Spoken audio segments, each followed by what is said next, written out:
Hello, hello. I thought to come back on here again, whipping out uploads, flipping egg, explaining how I made this Mimic VHS that, I'll be honest, kind of flopped, but it's alright. I'm not too bothered. At least I could show you how I really did make it and like all the behind the scenes footage and whatnot. To explain first, for the voices, I used my voice for Edwin and then used AI over it. You can definitely hear my accent pop through in some of these parts. He says they won't hurt me anymore. What kind of noises? You can kind of hear it, like it's AI and my voice combined. But then for the mimic voice, I just straight up used AI. I know it's a bit controversial in this day and age, but I just felt like I wasn't comfortable at the time enough with my own voice, especially since I don't sound like a 4-year-old boy. I could always get my sister to do it, which is something I might invest in doing in the future, but for now, I have used AI for this. There is actually no Edwin or anything actually beyond the camera that the mimic is talking to. He's kind of looking into the void, which is normal for most animations. Anything that the camera can't see isn't really like nothing. It doesn't matter. For the VHS effect seen in the video, don't mind me listening to Remnants of Gold by Tynodo. If you search up Battington VHS, if you search up, yeah, here it is. He has his own kind of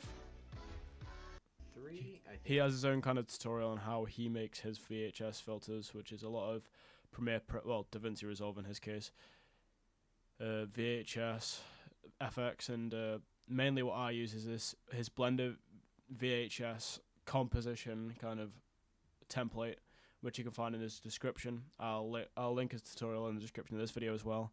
It's very helpful if you're trying to make a VHS, which I will be hinting at this in the future. I do want to make more VHSs, much longer than the ones I've done in the past anyway.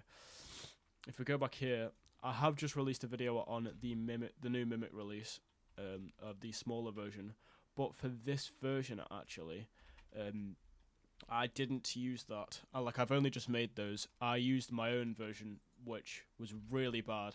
Like, I couldn't get this leg to work with IK, so I just made it follow this leg, which looks like he's jumping around. But I made it some sort of in-universe lore. Instead, I just made him have like a bad right leg, and I made him also fall over, which I thought was quite funny. The AI voice program that I used for this actually was quite good. Obviously, I know it's still controversial, but 11 Labs. I think a lot of people do use this, and for a good reason. Definitely, it's very very scarily good. Uh, I'll put a link to this in the description as well if you do want to use it to make your own VHSs. But there isn't really much to say. Not as much as I thought anyway. Um, Obviously, all this is animated. The arms were FK.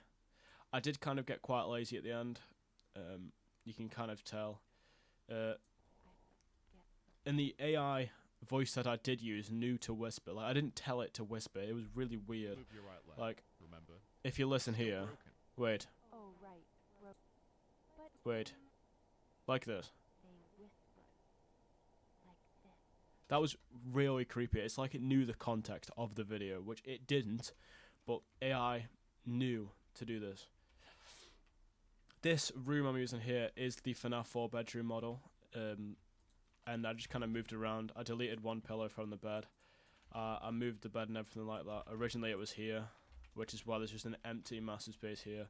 I put a window here from Blender Market. It doesn't actually work. Oh wait, the room doesn't actually work. Oh, I think it's because I moved some files around. It doesn't really matter because I'm not re-uploading it anytime soon. But this literally just shows the wall behind it. There's nothing outside that window. In fact, there's a corridor outside that window because it's the FNAF 4. I removed this door just in case it got in the way of the camera and then it wouldn't be accurate to the game. I wanted to try and get it as accurate to the game as possible, which I feel like I've done pretty well. I don't know if there's a lava lamp in his room normally, but you know, that's all just crying child stuff. I did like make everything in this room 700 times bigger to like try and make the room look a little bit smaller, but then there's this like endless corridor down here. I think the animation overall was like a minute long, which isn't very long for a VHS tape. I could definitely do longer, which is why I do want to do like a 10-minute VHS tape, just like full of lore and creepy moments. I think the general consensus of what I find a VHS scary is like psychological more than jump scares and whatever. I think like the creepiness of the context is a great start for a VHS tape, which is what really kind of compelled me to make this one. It's the lore of the game is that the Mimic is is pretending to be David, Edwin's son, and David is dead, which is like psychologically quite terrifying, and I believe that is really unnerving and unsettling. In his hand here, I have Tiger Rock. I've connected the Tiger Rock to the Mimic's hand. I didn't actually animate Tiger Rock at all. I should have done. I wanted to move his tail, but again, I was getting quite lazy. I get quite lazy sometimes. I think we all do. And I was also going to add like a shirt to the Mimic to try and like make it even more psychological and scary and unnerving, to show that he's really mimicking David and being David.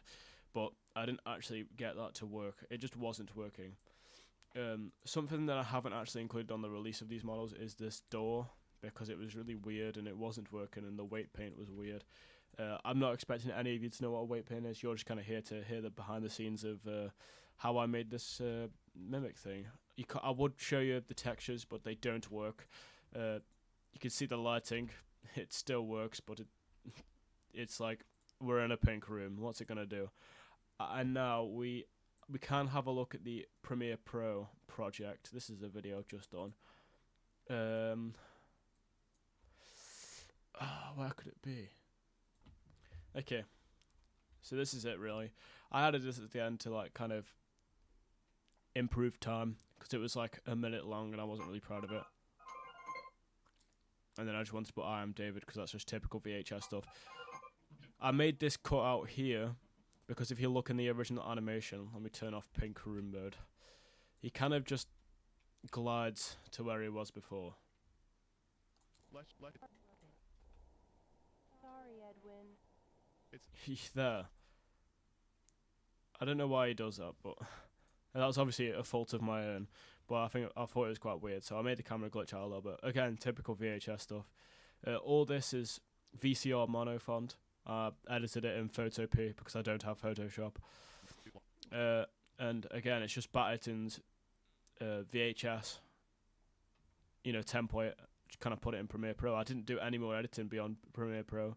I made the text a little bit more text because like it didn't fit in with the VHS compositing, which if you were going to make your own VHS tape, I would recommend kind of making the actual video itself first, like add all the text and then exporting that video and then recompositing it so the text fits with the video as well. Another error with this video is that it's an aspect ratio of 1:1 when realistically it should be 4:3. Like, wait, what? It should be like this and not like a square, because cameras back in the day used to be like this and not like this. But it was a problem with Battington's VHS template that I didn't fix. It's an easy fix. Anyone could do it. I just forgot to and kept it in, which I Do Blender Stuff's kind of pointed out in the comments of that video. Don't look at the comments. But yeah, thank you for watching. I thought I'd just hop on again, hash out some more uploads for the channel because it's dead at the moment. I haven't really been posting, and I plan, again, I said this before, I plan to post a lot more, talking content and just be explaining how I've done stuff. So thank you for watching, and I'll see you again probably in the next hour.